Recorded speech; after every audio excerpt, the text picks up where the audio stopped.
Train حملے میں 26 افراد شہید ہوئے، 18 سیکیورٹی اہلکار، 3 ریلوے ملازم اور دیگر سویلین تھے۔ سیکیورٹی فورسز نے 354 افراد کو بازیاب کرایا۔ D G I S P R lieutenant general Ahmed Sharif کی وزیر اعلیٰ سرفراز بگٹی کے ساتھ پریس کانفرنس، کہا یہ یرغمالیوں کی رہائی کا کامیاب ترین آپریشن تھا۔ مسافر آپریشن شروع ہونے سے پہلے دہشت گردوں کی فائرنگ سے شہید ہوئے۔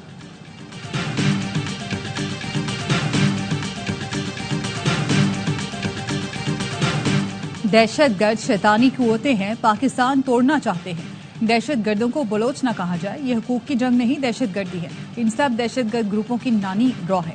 ان دہشت گردوں نے تمام روایتوں کو پامال کر دیا۔ وزیر اعلیٰ سرفراز بگٹی نے کہا لبرل اور مذہبی شدت پسندوں کو ایک ہی جگہ سے فنڈنگ ہو رہی ہے۔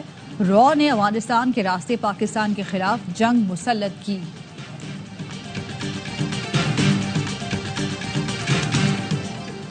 اور پاکستان کرپٹو کونسل کا باضابطہ قیام، وزیر خزانہ محمد اورنگزیب سربراہ ہوں گے۔ Chief adviser Bilal bin Saqib crypto council کے سی ای او مقرر۔ Governor state bank chairman S E C P board ممبران میں شامل۔ دہشت گردی کے خلاف مل کر بیٹھنے کو تیار ہیں۔ وزیر اعظم نے کل دہشت گردی کے خلاف قوم کو متحد کرنے کا موقع ضائع کر دیا۔ کل حکومتی نمائندے اور وزراء اسمبلی میں صرف پی ٹی آئی کو ٹارگٹ کرتے رہے۔ Chairman P T I barrister Gohar کہتے ہیں دہشت گردی کے خلاف ایک بیانیہ بنانا ہوگا، متحد ہو کر سب کو ایک پیج پر آنا ہوگا۔ کچھ لوگ اس ایوان کو غیر قانونی کہتے ہیں۔ ایوان جعلی ہے تو کیا چیئرمین قائمہ کمیٹی، اپوزیشن لیڈر اور تنخواہیں لینا غیر قانونی نہیں؟ اسپیکر قومی اسمبلی سردار ایاز صادق کہتے ہیں اب میں ان کی قائم کردہ روایات پر چلوں گا۔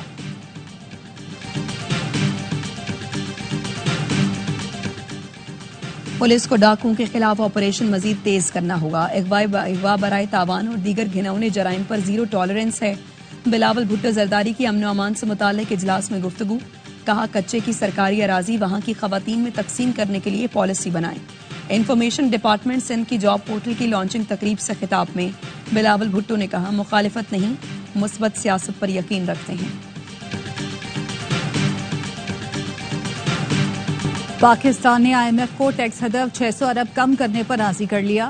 ٹیکس ہدف میں کمی سے منی بجٹ کے خدشات ختم۔ ذرائع کا کہنا ہے ایف بی آر نے tax to G D P تناسب بہتر بنا کر آئی ایم ایف کو مطمئن کیا۔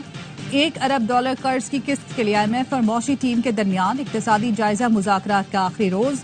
پاکستان کا آئی ایم ایف کی شرط پر صنعتی شعبے کی پیداوار مانیٹر کرنے کا فیصلہ۔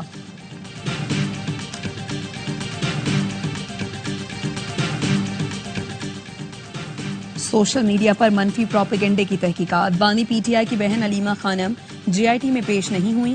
وکیل خالد یوسف نے پیش ہو کر بتایا علیمہ خانم ذاتی مصروفیات کے باعث پیش نہیں ہو سکیں، کوئی اور مناسب تاریخ دی جائے۔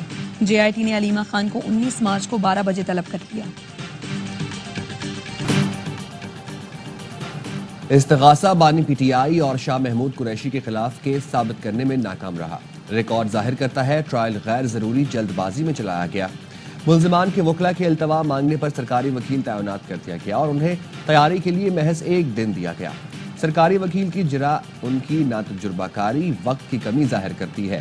اسلام آباد ہائی کورٹ نے سائفر کیس میں بانی پی ٹی آئی اور شاہ محمود قریشی کی بریت کا تفصیلی فیصلہ جاری کر دیا۔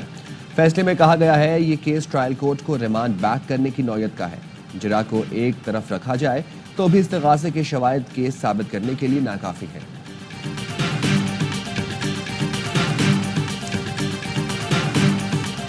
نوکری ڈھونڈنے والے اور دینے والے خود کو آئی ورک سندھ کی ایپ پر رجسٹر کریں۔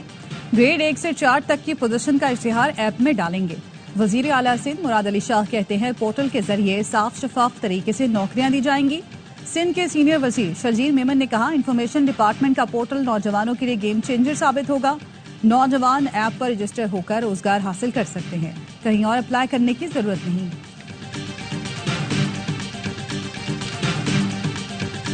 ایف آئی اے کا معروف اداکارہ نادیہ حسین کے خلاف قانونی کارروائی کا فیصلہ، سائبر کرائم ونگ کو درخواست دے دی گئی جس میں کہا گیا ہے نادیہ حسین نے ڈائریکٹر ایف آئی اے پر رشوت طلبی کا الزام لگایا۔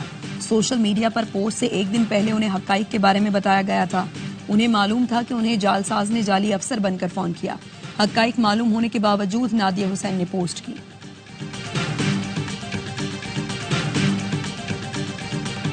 وزیر اعظم نے ہنگو کے فٹ بالر محمد ریاض کو 25 لاکھ کا چیک اور شیلڈ دے دی۔